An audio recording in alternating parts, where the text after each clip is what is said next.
Hola, mi nombre es Abigail Mendoza Santiago. Soy estudiante de la carrera de médico cirujano en la Universidad Juárez Autónoma de Tabasco. El día de hoy hablaré acerca del tema de anatomía y fisiología del cerebro y el aparato vestibular en los mecanismos neurofisiológicos básicos del control y regulación en la integración de la actividad motora del ser humano. Este tema lo presentaré para la materia de fisiología, la cual es impartida por la doctora Leticia del Rosario Guerrero Pérez. En primer lugar, abordaré el tema de la anatomía del cerebelo. Bueno, el cerebelo es un órgano que se encuentra detrás de la parte superior del tronco encefálico, que es el lugar donde se une la médula espinal con el cerebro. El cerebelo, como ya dije, se encontrará dorsal al bulbo y al puente y se ubicará en la parte superior de lo que es el tronco encefálico. Este va a descansar en la fosa cerebelosa del hueso occipital y se va a separar de el lóbulo occipital por un pliegue que tiene la dura madre, que va a ser llamado tienda del cerebelo. El cerebro, al momento de estructurarse, se divide en dos hemisferios, en la cual van a estar unidos por una porción media que va a ser llamada vermis, pero eso lo explicaré un poco más adelante.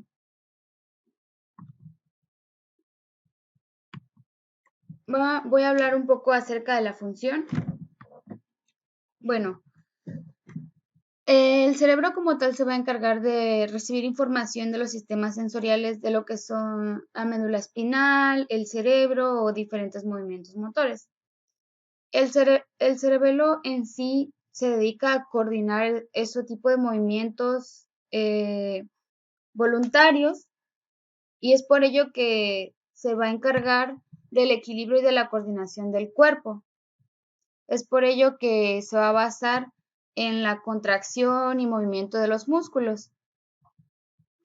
Ahora sí, retomando un poco de la anatomía de debemos de tomar en cuenta que es un órgano muy pequeño. Está ubicado en la parte de atrás del cerebro. Pesa un 90% menos que el cerebro, pues es un 10% de la porción del cerebro como tal. Sin embargo, es un órgano esencialmente nutrido de neuronas, ya que de todo el cerebro es el que más tiene y es por ello que transmite eh, bastante información a través de señales eléctricas. Eh, como ya había mencionado, en el cerebelo hay dos hemisferios, que es este y este. Y en medio, pues podemos ver, por ejemplo, la vermis aquí. En la superficie del cerebelo vamos a ver que contienen numerosos pliegues que van a ser llamados folias. Y además de ello, se van a poder distinguir surcos que se van a dividir al cerebelo en tres tipos de lóbulos, en su parte anterior, posterior y la foliconodular, que la parte anterior va a ser la que se encuentre en la parte de aquí. La parte foliconodular va a ser esta parte de acá, porque aquí donde dice folículo, y la parte posterior va a ser esta parte de aquí. O sea que queda anterior, foliconodular y posterior. Así se divide. Bueno, vamos a abarcar un poco acerca de la fisiología del cerebro. Aquí dejé un tipo de esquema en la cual podemos apreciar de mejor manera cómo es que funciona. Como lo sabemos, la corteza cerebral y los tendones y articulaciones van a mandar cierto tipo de mensajes. La corteza cerebral lo va a hacer por las vías espinocerebelosas y los pedúnculos cerebelosos, ya sean inferior o posterior, y los tendones y las articulaciones por terminaciones propioceptivas situadas en los músculos.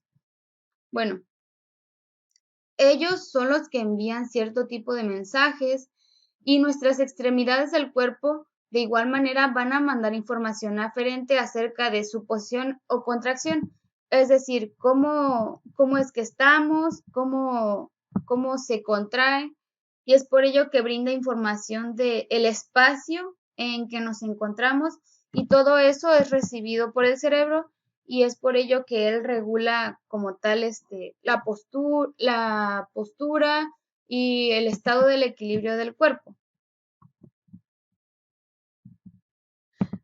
En sí, el cerebelo es una unidad funcional bastante importante que va a ser compuesta e integrado de señales procedentes de vías sensitivas y motoras, que entre ellas se van a encargar de una sola misión, que es de coordinar la contracción muscular, el equilibrio, la postura, y nos van a dar el patrón de poder caminar. O sea, el tipo de acciones que lleva a cabo es lo que nos lleva a poder realizar nuestras actividades diarias. Bueno, como ya había mencionado, hay señales excitadoras y señales inhibidoras, y va a tener vías aferentes y vías eferentes. Dentro de esas vías aferentes vamos a hablar acerca de los fascículos espinocerebelosos dorsales y los fascículos espinocerebelosos ventrales. Bueno, dentro de los fascículos espinocerebelosos dorsales, esos se van a encontrar en la parte posterior, y los ventrales van a ser por delante de los dorsales.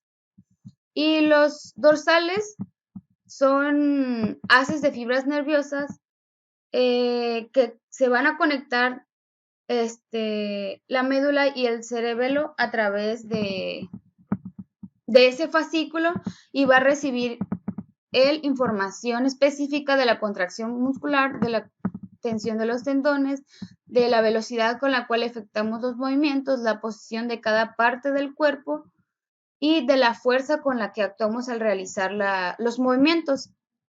Mientras que los fascículos espinocerebelosos ventrales, de igual manera, van a ser dos haces que van a comunicar la médula con el cerebro y van a formar un tipo circuito de retroalimentación en el cual la corteza motora va a enviar un patrón de movimientos a la médula por medio de haces.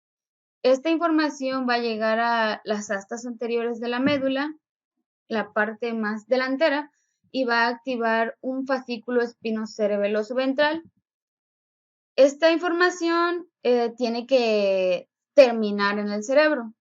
Todo como tal, su misión final va a ser el cerebelo. Es por ello que el cerebelo va a estar recibiendo también información acerca de lo que realizamos. Por ello es que hablaba de los patrones. Al momento de caminar se está realizando un patrón, involucran el movimiento de músculos, y es por ello que nos da el sentido del equilibrio. Es un ejemplo cuando vamos caminando y nos tropezamos. ¿Qué pasa? Nos caemos. El centro de equilibrio del cuerpo está basado en un punto central, lo podemos ver como en el ombligo, que es donde se encuentra el eje transversal. Al momento de ir caminando, nuestro caminar se basa en ciertas inclinaciones o caídas hacia adelante. Al momento de que nuestro caminar, el patrón de ir pasando el pie y el otro, consecuentemente, al momento de que hay un obstáculo, al momento de estar efectuando ese patrón, hay pues un rompimiento de y es por ello que no está pronosticado, y es por ello que nos lleva a caernos y perdemos el eje de equilibrio que tenemos en el cuerpo. Bueno, en las vías diferentes es donde vemos el equilibrio, la contracción y el aprendizaje. Es muy importante eso porque es como lo que yo mencionaba al caminar. Ya cuando tú ya supiste que al momento de caminar un objeto rompió ese patrón de caminar, tú tienes un aprendizaje muscular. Es decir, esto se pone en práctica como cuando los bebés empiezan a caminar. Ellos empiezan a poner en práctica el equilibrio. ¿Por qué? Porque nunca han caminado, empiezan a llevar una contracción, empiezan a tener una coordinación de el pie con el pie, ya sea en el gatear o en el querer caminar, y ese aprendizaje va a ser un tipo de aprendizaje muscular que el mensaje va a ser llevado al cerebelo y ya va a ser guardado para que ese patrón esté presente a lo largo de nuestra vida y pues podamos caminar. Y a continuación vamos a ver que el aparato vestibular es una parte bastante importante en la regulación del equilibrio y cómo va a influir el sentido de la audición al momento de el estado gravitacional en que nos encontramos. El sentido del equilibrio es proporcionado por estructuras del oído interno que se conocen en conjunto como aparato vestibular. Es decir, los movimientos de la cabeza, como estos, estos o estos, hacen que el líquido dentro de estas estructuras se flexione y extensiones de células pilosas que van a tener sensores para captar esos movimientos va a originar una flexión y esto va a causar un potencial de acción. Más que nada, el sentido de equilibrio que proporciona la orientación respecto a la gravedad se debe a la función de este órgano. El aparato vestibular y una estructura en forma de caracol, que es llamada cóclea, que vamos a ver un poco más adelante, más a fondo, van a participar en la audición, en ese sentido que nos va a dar el equilibrio. Todo esto forma el oído interno y es por eso que esta estructura se encuentra dentro de los huesos temporales del cráneo. Ahora hagamos un pequeño ejercicio. Tú en tu casa, párate en un pie y el otro levántalo. Cierra los ojos y tapa tus oídos. Perdiste la orientación. ¿Por qué? El oído es el que, de acuerdo a funciones y diferentes tipos de células, lleva a cabo la función de captar en el espacio en que nos encontramos. También interviene el sentido de la vista, pero sin embargo, es aquí cuando nos vamos a dar cuenta que el sentido del oído es realmente esencial para brindar el espacio en el que nos encontramos. El aparato vestibular tiene, como ya habíamos mencionado, una ubicación dentro de los huesos temporales del cráneo y como ya había dicho, esta va a dar una orientación respecto a la gravedad. Antes de pasar a su anatomía como tal, debemos de ver que el aparato vestibular consta de dos partes. Uno van a ser los órganos otolíticos, que van a incluir el utrículo y el sáculo, y los canales semicirculares. Bueno, el utrículo es la cavidad de un laberinto del oído que confluyen con tres conductos semicirculares encargados del equilibrio. También el sáculo es la parte que se halla dividida, la sección del laberinto membranoso del oído interno que corresponden al vestíbulo. Esta es la que va a comunicarla con el caracol. Estos dos órganos otolíticos, el utrículo y el sáculo, tienen cada uno una placa de epitelio especializado llamada mácula, que es la que va a contener todas las células pilosas y de sostén. Las células pilosas se van a proyectar hacia el laberinto membranoso dentro de la endolinfa que contienen los tubos que ahorita voy a explicar. Sus pelos están como que cubiertos por una membrana otolítica gelatinosa y contiene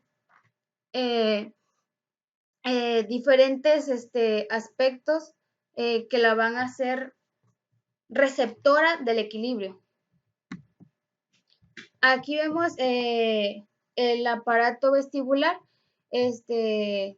como tal, aquí vemos el utrículo y el sáculo, cómo se encuentran. Aquí está la cóclea, que es en forma de caracol, cómo es que están los diferentes túbulos Y ahí vamos a ver cómo es que funcionan todo esto, los canales en la parte interna del aparato vestibular. El laberinto membranoso es el que se va a ubicar suspendido en el laberinto del líquido perilinfático. Sin embargo, dentro de los tubos de este laberinto membranoso se va a encontrar la endolinfa. La endolinfa va a diferir de cualquier otro líquido extracelular porque va a tener una concentración de potasio más alta incluso que cualquier compartimento intracelular. Va a tener una concentración muchísimo más baja de sodio y de potasio, digo de calcio, disculpen, y de otros líquidos, porque en los otros líquidos celulares suelen estar balanceados y en este caso, ¿qué quiere decir? Que tiene más alto el potasio y tiene más disminuidos los otros. Y debido a este gradiente de concentración que tiene, su despolarización va a ser diferente. ¿Por qué? Porque van a tener unas células pilosas mecanorreceptoras y de acuerdo al flujo pasivo de entrada del potasio y de sodio o del calcio, este movimiento va a impulsar el potencial de la membrana en reposo negativo de todas las células pilosas y es por ello que el potasio se mueve a favor de todo el gradiente electroquímico hacia la célula pilosa. Cuando los conductos o sea, siempre y cuando los conductos de potasio en la membrana apical de las células estén abiertos. Esto sucederá si están abiertos. El laberinto membranoso se va a situar dentro de la cavidad ósea del cráneo, como ya había dicho, o sea, como es parte del aparato vestibular, se va a encontrar en la parte interior del cráneo. Y ahora vamos a hablar acerca de otro laberinto muy importante que es el óseo. Sin embargo, antes quiero destacar que es en el laberinto posterior donde están los tres canales semicirculares y donde se encuentra el utrículo y el sáculo, que son bastante importantes. El laberinto óseo se forma por tres canales semicirculares y una llamada cámara central llamada vestíbulo. El laberinto óseo se va a encontrar en una cavidad entre el laberinto membranoso y el hueso. Va a haber un líquido que va a tener que se llama perilinfa. ¿Cómo vamos a detectar o ver la diferencia entre perilinfa y endolinfa? Bueno, a diferencia de la endolinfa, la perilinfa es bastante típica de los líquidos extracelulares, como el cefalorraquídeo. ¿Qué quiere decir esto? Que la perilinfa es bastante común a diferencia de la endolinfa. La perilinfa siempre va a ser igual a los demás y la endolinfa va a ser aquella que es diferente. ¿Por qué? Porque tiene aumentada más un elemento a diferencia de los demás. Bueno, vamos a abarcar un tema bastante importante que es la fisiología del aparato vestibular. Aquí vemos un pequeño GIF en el cual vemos cómo entra el sonido y es recibido por el aparato vestibular. ¿Qué proporciona el utrículo y el sáculo al momento de toda esta fisiología? ¿Cómo interviene?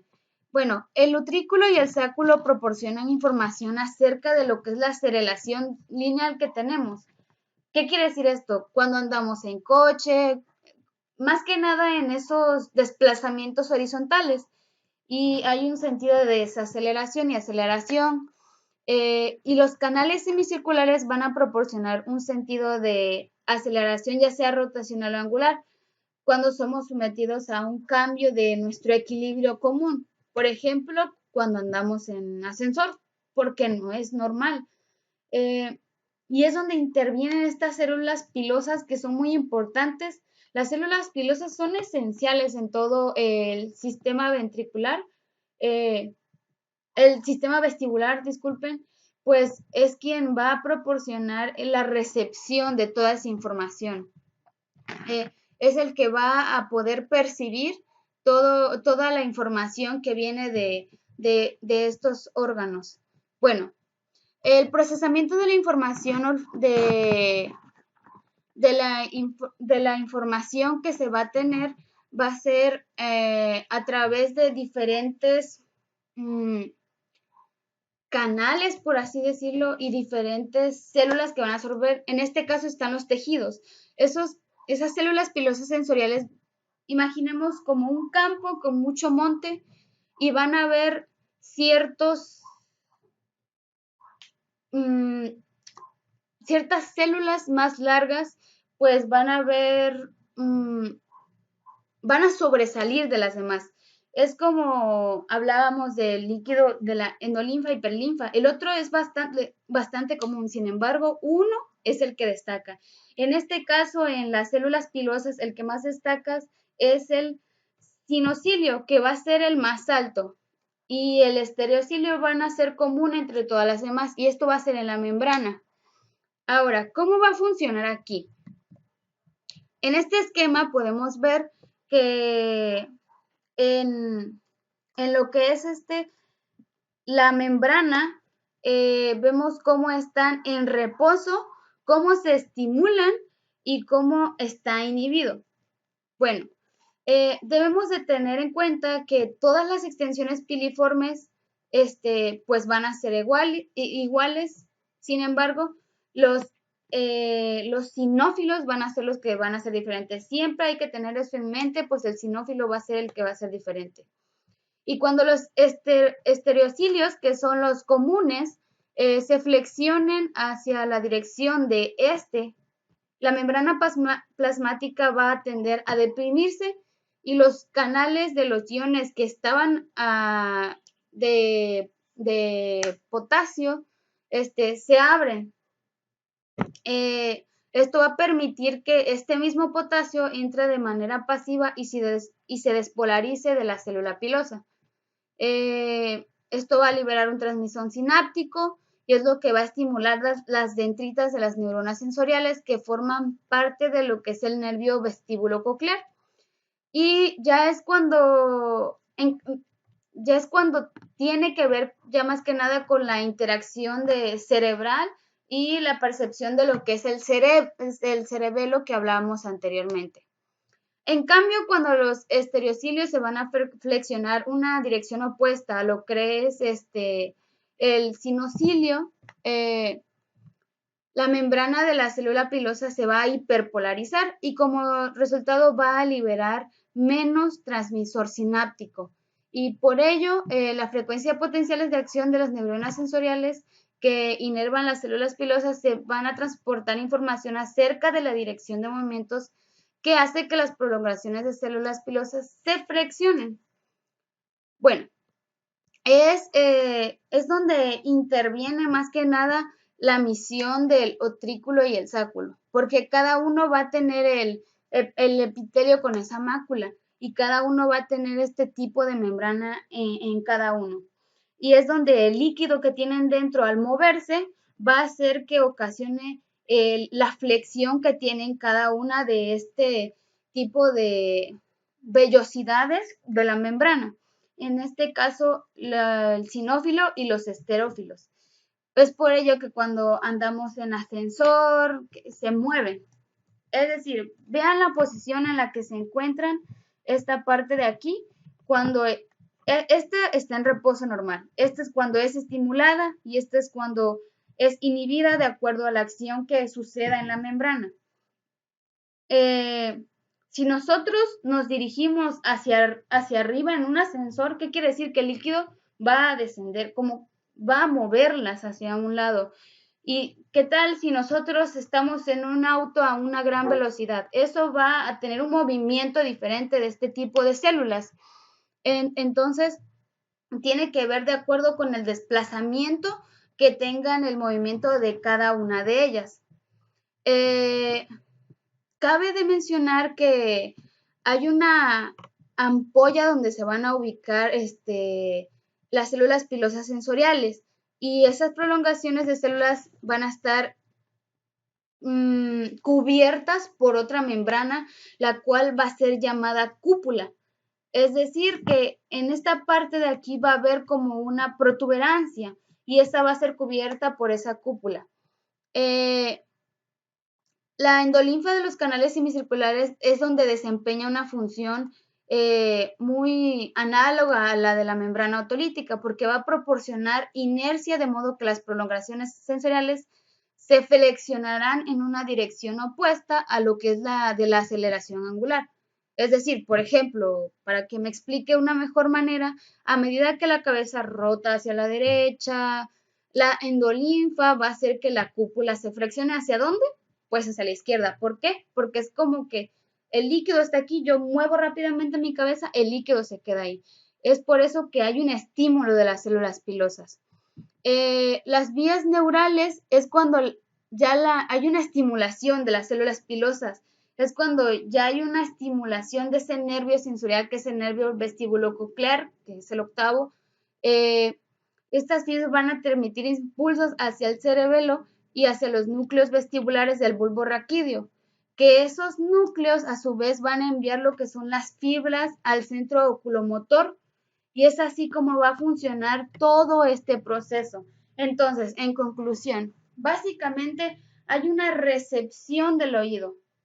Sin embargo, es en el cerebelo el que obtiene esa información, la recibe y es el centro de mando quien va a dar a conocer a lo largo del cuerpo lo que está pasando a nuestro entorno, en nuestro espacio, para que de esta forma nuestro cuerpo actúe de acuerdo a lo que mejor convenga. En este caso, si nosotros estamos de lado, ¿qué quiere decir? Que nuestro cuerpo va a decir no, regrésalo a su estado normal, a su equilibrio normal. ¿Y quién lo proporciona eso? El oído. Entonces es una cadena en la cual interviene el oído interviene de la mano con el cerebelo va a ser el que mande todos esos mensajes a lo largo del cuerpo para tener un equilibrio del cuerpo de su espacio en el que nos encontramos. Bueno, este es un punto bastante importante, es algo que jamás nos imaginamos, creo. Normalmente no son cosas que nos imaginamos, pues podemos considerar que el equilibrio es dado por los ojos, porque vemos dónde nos encontramos. Sin embargo, ¿quién nos brinda este gran equilibrio? Es el oído. El oído es el que, gracias al espacio del entorno, toma la posición en la que estamos de acuerdo al líquido que hay ahí dentro. ¿Qué quiere decir? ¿Cómo funciona esto? Vamos a ponerlo como si fuera una botella de agua. Una botella, vamos a ponerle esta pequeña botella, el líquido hasta aquí. Imaginemos que es un túbulo. Al momento de nosotros jalar, el agua hacia dónde se fue, hacia el extremo. Hacia el jalar a la parte izquierda, el agua se quedó en la parte derecha. Esto funciona con nuestros canales. Bajamos en un ascensor, el agua ¿dónde se quedaba? Arriba. Eso pasa con nuestros canales. Es así como las células pilosas son estimuladas. Y en este pequeño esquema vemos cómo es que funciona todo, cómo es que lo que mencionaba acerca de cómo van todos estos sistemas de la mano, cómo es que un órgano puede integrarse con el otro. Los ojos también forman parte de lo que es la recepción, como ya mencionaba, del equilibrio, pero son esos receptores tendinosos, auriculares, musculares, cutáneos, que van a mandar información. De igual manera, es como intervienen en la función del aparato vestibular. El aparato vestibular escucha y ve nuestra posición, es el que va a mandar un mensaje al cerebro. ¿Cómo es que va a recorrer esa información por todo el tallo encefálico? ¿Cómo llega a la médula espinal y cómo llega al centro oculomotor para llevar a cabo nuestras acciones? Es por ello que cuando estamos de lado, ¿qué tendemos a hacer? Irnos al otro. Esto pasa, ¿por qué? Por el líquido que se mueve en nuestros oídos. Entonces, a partir de ahora, cada que sientas que te estás cayendo, pierdas el sentido del equilibrio, recuerda que es el aparato vestibular que está interviniendo junto con el cerebelo por mantener ese equilibrio que en el espacio, por analizar en el lugar en que nos encontramos y así, como todos los órganos, darle un estado de bienestar al cuerpo. Gracias por escucharme, espero me haya entendido muy bien, espero me haya explicado de la mejor manera y gracias por ver mi video. Saludos.